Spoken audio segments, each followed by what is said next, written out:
In the aftermath of the crushing defeat at Maritsa in 1371, the Serbian Empire was thrown into turmoil.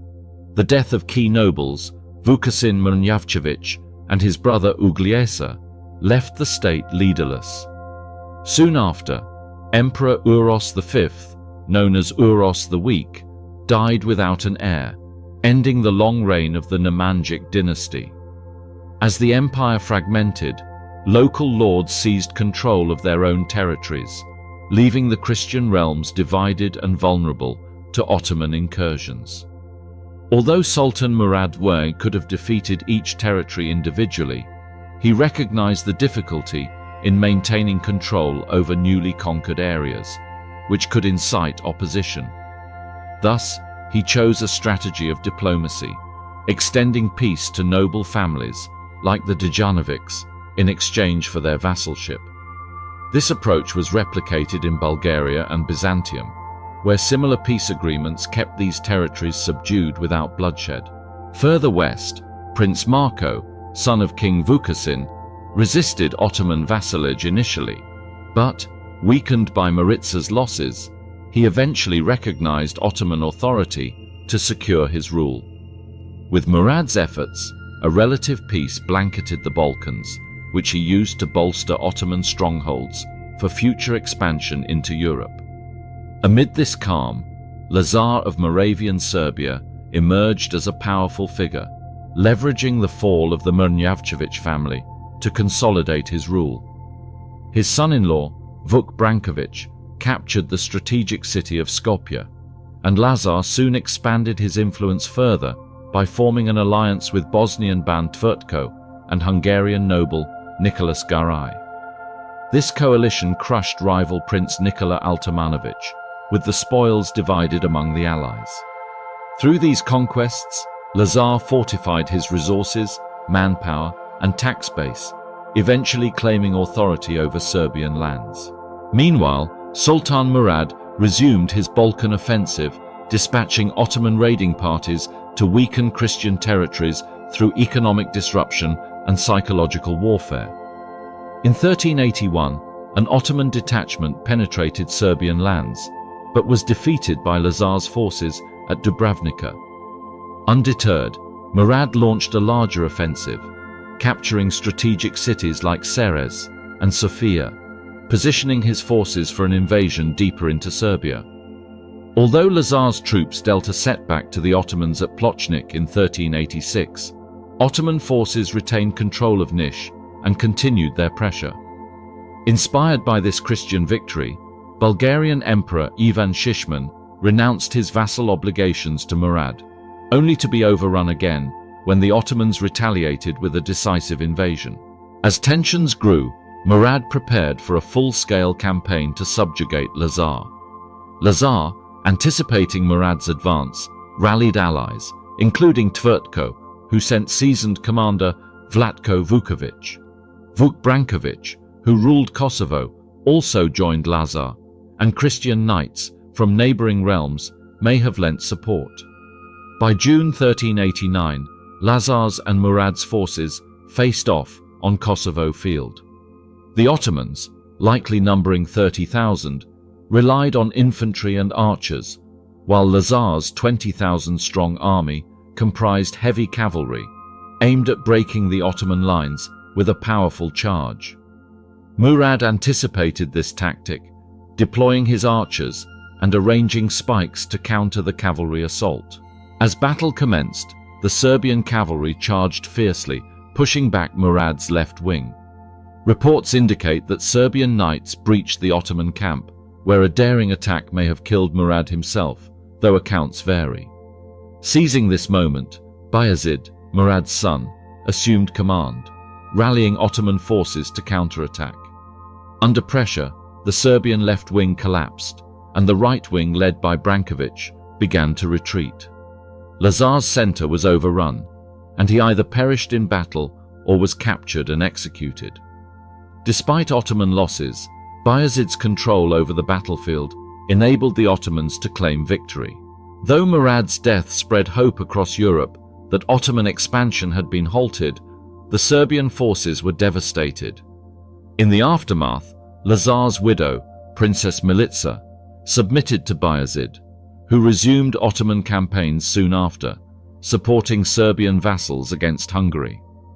This brutal clash marked a pivotal moment in Balkan history, halting Christian unity and opening the way for Ottoman dominance across the region. The aftermath of the Battle of Kosovo left Moravian Serbia in political and military disarray. With Lazar's death, his widow Princess Milica assumed control as regent for their young son, Stefan Lazarević. The defeat at Kosovo severely weakened the Serbian forces, both in manpower and morale, leaving Milica little choice but to negotiate with Bayezid. To secure Serbia's survival, she accepted Ottoman suzerainty and agreed to pay tribute to the Sultan.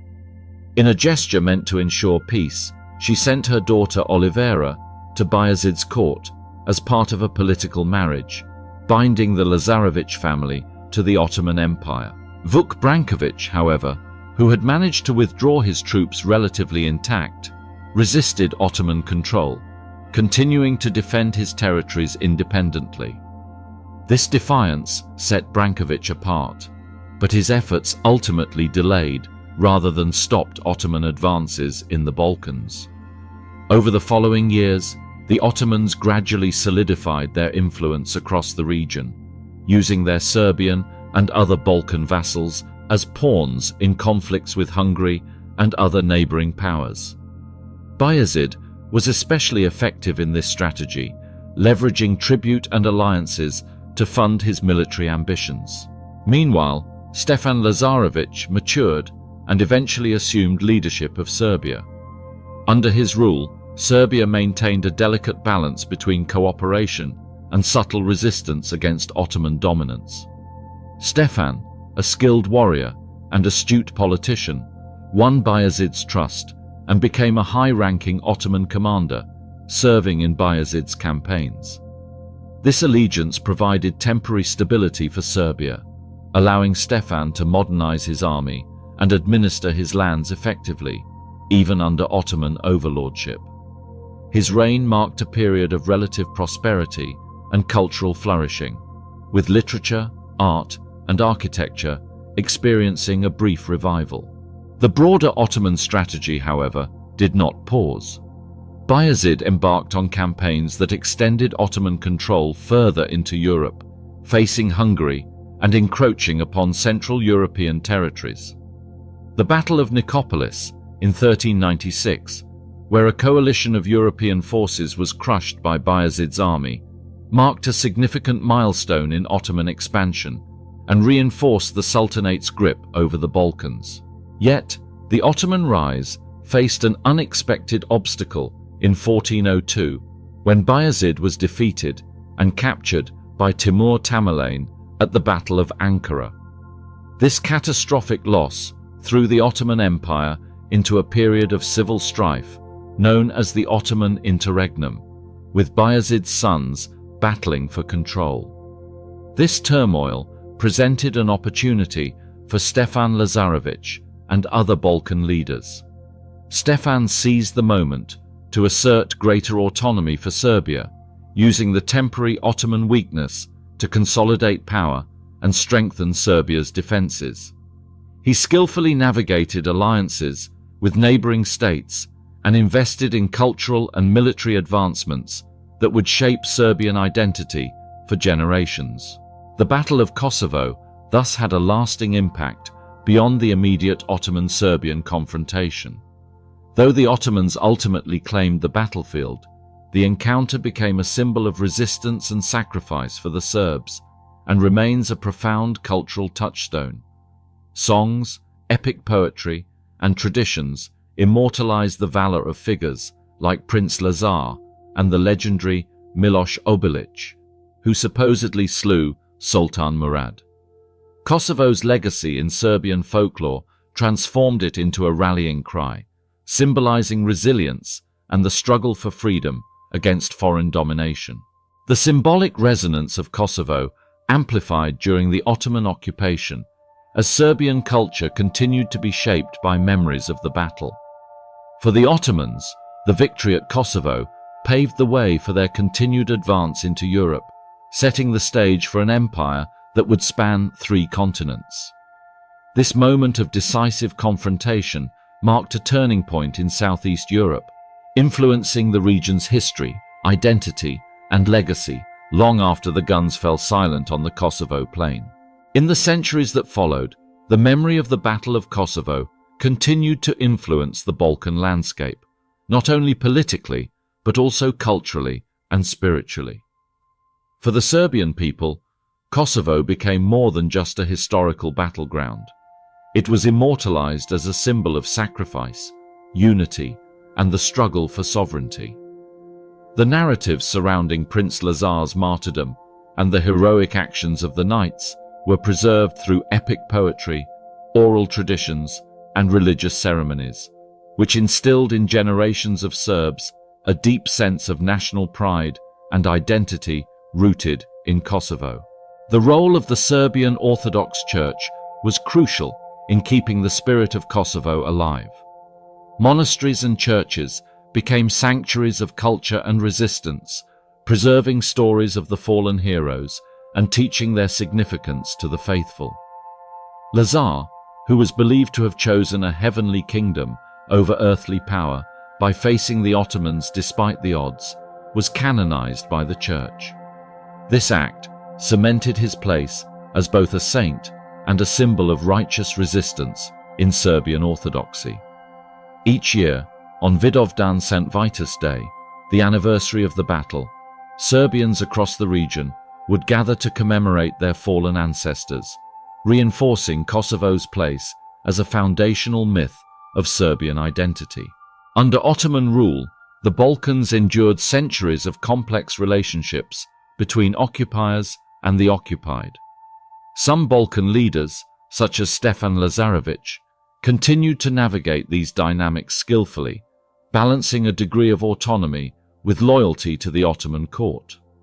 Other territories, however, faced harsher integration, and the Balkan peoples were often subjected to heavy taxes and periodic conscription. Despite this, pockets of resistance endured, with occasional revolts breaking out against Ottoman authority. These revolts, though often quickly suppressed, kept the desire for independence alive. As the centuries progressed, the Ottomans faced increasing challenges. By the 17th and 18th centuries, the empire began to experience military setbacks and internal strife, with rival European powers like Austria, Russia, and Venice seizing the opportunity to intervene. These empires sought to undermine Ottoman rule in the Balkans, promising support to the Balkan Christians in exchange for alliances against the Ottoman state. During this period, the memory of Kosovo was often invoked by Serbian leaders who rallied the people in the hope of reclaiming their sovereignty.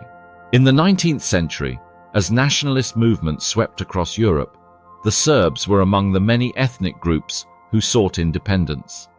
Inspired by the ideals of self-determination, Serbian revolutionaries resurrected Kosovo as a unifying symbol, representing both the dream of liberation and the cost of submission. The Serbian Revolution of 1804, though ultimately suppressed, sparked a chain of events that led to Serbia gaining autonomy within the Ottoman Empire by 1830. This was a monumental achievement, but Kosovo's symbolic importance only grew, reminding Serbs of the unfinished quest to regain their ancestral lands. The Kosovo myth again became central during the Balkan Wars of the early 20th century, when Serbia joined its neighbors to finally push Ottoman forces out of much of the Balkans. In 1912, Serbia regained control of Kosovo, which was celebrated as a monumental victory. For the first time in centuries, Kosovo was again under Serbian rule, and the emotional and cultural impact was profound. However, the dream of lasting peace was elusive. The Balkans remained a highly contested and ethnically diverse region, with multiple nations laying claims to territories based on historical, religious, and cultural ties. With the onset of the First World War, the Balkans were thrust into global conflict. The region's importance in geopolitics was underscored when the assassination of Archduke Franz Ferdinand by a Bosnian Serb nationalist triggered the war. For Serbia, the years that followed were marked by incredible hardships, but also by fierce resistance, as they fought not only for survival, but also to fulfill their vision of a united South Slavic state. Following the war, this vision was partially realized in the formation of the Kingdom of Yugoslavia, where Serbia and Kosovo became part of a larger political entity. Kosovo's legacy continued to play a pivotal role even in Yugoslavia, though ethnic tensions simmered beneath the surface. When Yugoslavia dissolved in the 1990s, Kosovo once again became a focal point of conflict. Kosovo's ethnic Albanian majority sought independence, leading to one of the most violent conflicts in post-World War II Europe. The ensuing Kosovo War of 1998 to 1999 ended with NATO intervention, and Kosovo eventually declared independence in 2008, a move recognized by many nations but still disputed by Serbia. Today, Kosovo's memory remains a deeply emotive symbol within Serbian national consciousness, embodying both loss and resilience. For the Serbs, it represents a sacred place of remembrance, while for others, it signifies a battleground of competing claims and complex histories. The Battle of Kosovo, over 6 centuries later, is more than just an ancient clash. It is a continuing testament to the power of history to shape identities, fuel ambitions, and define the course of nations.